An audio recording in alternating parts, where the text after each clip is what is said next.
इन विकलांग बच्चों को की स्थिति ये है कि पहले जब विकलांग बच्चे किसी के यहाँ पैदा होते थे, चाहे वो मूक बधिर बच्चा हो, चाहे दृष्टिहीन बच्चा हो, तो उस समय इन बच्चों को जो है लोग जो है कहते थे ये बहुत ही जो है श्रापित है, और उस बच्चे को लोग मार दिया करते थे।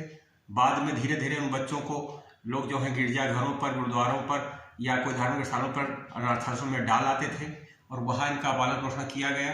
और धीरे धीरे इनके लिए जो है फिर कुछ सैमुअल हेनरिक और बहुत सारे फ्रांसीसी तमाम विद्वानों ने इनको लिए कुछ व्यवस्था किया। और पहले इनको जो है इतना जो है वो माना जाता था, इनकी हत्या तक बच्चों की कर दी जाती थी। जो मूक बधिर बच्चा होता था, दृष्टिहीन बच्चा होता था, उसको उस पूरे परिवार को श्रापित माना जाता था। तो ये एक अंधकार में जीते थे और फिर धीरे धीरे उनके लिए कुछ संवेदना जागी और कुछ लोगों ने इनका पालन पोषण करना शुरू किया। तो इन बच्चों के लिए लेकिन अभी भी इनके शिक्षा की पूर्ण व्यवस्था नहीं है, अभी भी ये अंधकार युग में जी रहे हैं। तो ये एक त्रासदी है कि अंधकार युग में इनसे उबारा जाए, कैसे इनको समान शिक्षा का अवसर दिया। भाइयों साथियों, 3 दिसंबर को विश्व विकलांग दिवस है। तो विश्व विकलांग दिवस जिसमें विकलांगों जो अशक्त जन हैं, जिनको अब दिव्यांग जन भी कहा गया है, तो इनका अंतर्राष्ट्रीय दिवस मनाया जाता है 3 दिसंबर को।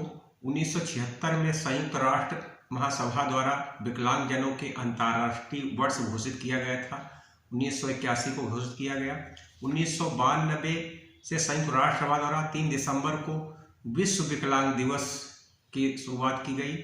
विश्व स्वास्थ्य संगठन WHO के अनुसार 15.3% अशक्तता है। 2011 की जनगणना के अनुसार भारत की कुल जनसंख्या का 2.21 विकलांगता है। अशक्त जनों के अधिकारों के संवर्धन, संरक्षण एवं उनके स्वास्थ्य, शिक्षा, रोजगार, आवास एवं पुनर्वास, राजनीतिक जीवन में सहभागिता और समानता तथा भेदभाव रहित व्यवहार के लिए करते हुए 2006 में संयुक्त राष्ट्र द्वारा अशक्त जनों के अधिकारों पर अभिसमय स्वीकार किया गया था। और इसके बावजूद भी हमारे देश में विकलांगों की स्थिति बहुत खराब है। उनकी शिक्षा पर काम नहीं होता है। विकलांगों में मतलब केवल जब विकलांग की बात करते हैं तो केवल शारीरिक विकलांग नहीं होते हैं, कुछ उसमें मानसिक विकलांग बच्चे होते हैं और कुछ मूक बधिर बच्चे, श्रवण बाधित बच्चे होते हैं, कुछ दृष्टिबाधित बच्चे हैं। तो इस प्रकार के सबकी शिक्षा की बात होती है। इनकी शिक्षा के लिए हमने लड़ाई लड़ी। 2004 से हमने आंदोलन शुरू किया था और हमने फिर काफ़ी आंदोलन किया, कई बार प्रदर्शन किया। उसके बाद में हमने उनको जो है हाई कोर्ट में रिट दायर किया कि इन बच्चों को मुख्य धारा में लाया जाए, सामान्य बच्चों के साथ उनको शिक्षण व्यवस्था कराई जाए। क्योंकि इसके पहले जो है वो विशेष विद्यालयों में पढ़ते थे और ये स्वयंसेवी संस्थाओं द्वारा, संगठनों द्वारा चलते थे, जिसमें उनका बहुत शोषण किया जाता था। बच्चों को पूर्ण शिक्षा नहीं मिल पाती थी। उनके नाम पर तो तमाम संस्थाएं बनी हैं, जो बड़ी बड़ी संस्थाएं दावा करती हैं कि हम उनकी सेवा कर रहे हैं। हमने बहुत सारी संस्थाओं में काम किया, राजस्थान में, दिल्ली में, हरियाणा, बहुत जगह हमने काम इस पर किया। हमने इन मूक बधिर बच्चों को पढ़ाने का प्रशिक्षण भी लिया और हमने देखा है जगह जगह पर जाकर कर, चाहे वो लायंस क्लब वाले हों, चाहे रोटरी क्लब वाले हों, बहुत सारे स्कूलों में बच्चों की व्यवस्था की जाती है, लेकिन वहाँ पर उनकी शिक्षा नाम मात्र को दिया जाता है और उनके नाम पर तमाम दान, चंदा ये सब लिया जाता है, सरकार से छूट ली जाती है, लेकिन उनको पूरी शिक्षा नहीं मिलती है। तो ये हमने देखा था। फिर हमने ये मांग किया 2004 में कि इनको सामान्य बच्चों के साथ पढ़ाया जाए। जब रिट किया तो कुछ दिनों में सरकार वो दायर किया और सरकार को ये मानना पड़ा कि इनको मुख्य धारा में लाया जाए। तो तब से जो है समेकित शिक्षा चालू हुई और उनको समेकित शिक्षा के अंतर्गत विशेष शिक्षकों की कुछ नियुक्त की गई, लेकिन वो संविदा पर रखे गए। लेकिन वो शिक्षकों की हालत ये है कि वो संविदा पर आज तक वो जी रहे हैं, घुट घुट करके मर रहे हैं। और एक ब्लॉक में एक शिक्षक को रखा गया है, तो वहाँ एक दिन में 4-5 विद्यालयों को जा कर करके उसमें बच्चों को ढूंढ कर करके और उनको एक जगह करते हैं। और बाकी दिनों में एक दिन में 1-8 घंटे से उनका बच्चों का क्या भला होगा। बाकी दिनों में सामान्य बच्चों के साथ रहते हैं, उनके लिए कोई शिक्षक पढ़ाने वाला नहीं है। सरकार कहती है हमने सामान्य शिक्षकों को ट्रेनिंग दे दिया है।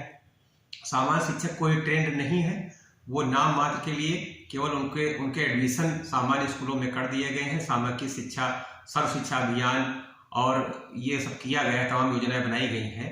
तमाम पैसा करोड़ों अरबों रुपया खर्च होता है। हमने एक बार सूचना के अधिकार के तहत मांगा भी था कि कितना पैसा खर्च हुआ, तो पता लगा 42 करोड़ रुपये हर साल में आता है, लेकिन फिर भी इनकी व्यवस्था नहीं होती है उत्तर प्रदेश में। तो इसमें इनके बहुत ही इनकी बुरी दुर्दशा है। शिक्षक जो है उनको मानदेय नहीं मिलता है, तो वो पढ़ा नहीं पाते हैं। तो शिक्षकों को, विशेष शिक्षक जो हैं उनकी बहुत बुरी हालत है। तमाम शिक्षक जो है पढ़ाते पढ़ाते इसमें मर गए, जबकि इनको एक बहुत अच्छा कार्य था। सरकार इनकी उपेक्षा कर रही है लगातार। तो विशेष शिक्षकों की न तो व्यवस्था सही की गई कि उनको परमानेंट रखा जाए, और न जो है इन बच्चों के लिए अच्छी शिक्षा की व्यवस्था की जा रही है। तो ये एक बहुत बड़ी त्रासदी है कि इन जो आज विश्व विकलांग दिवस 3 दिसंबर को मनाया जा रहा है, और उसकी अवहेलना है कि उनको न समान शिक्षा का अवसर है, न समानता का कोई अधिकार है। तो ये उनको अधिकार मिलना चाहिए।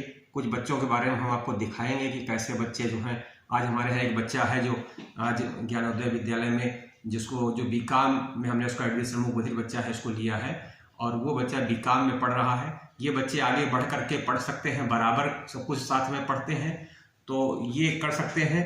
तो लेकिन आप जो है देखेंगे इनकी क्षमता, लेकिन फिर भी जो है इनके लिए सरकार कुछ नहीं। ये विकलांग बच्चा है जो बीकॉम कर रहा है। क्या नाम है? हाँ, तुम क्या कर रहे हो? हाँ हाँ, बीकॉम कर रहा है बच्चा। हाँ, बीकॉम। हाँ, और 3 दिसंबर को 3 दिसंबर, हाँ, विश्व विकलांग दिवस मालूम है? हाँ, 3 दिसंबर को विश्व विकलांग दिवस पूरे, हाँ, वो सब मालूम है ना?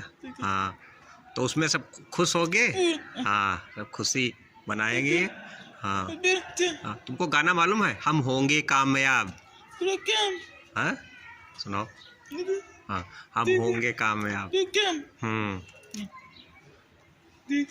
हाँ,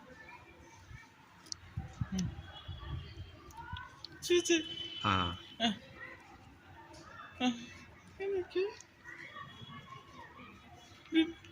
भूल गए। हाँ, तो ये लड़का जो है पढ़ रहा है ज्ञानोदय महाविद्यालय में, और बीकॉम कर रहा है सामान्य बच्चों के साथ में, और आगे बढ़ रहा है, अपनी पढ़ाई कर रहा है बखूबी।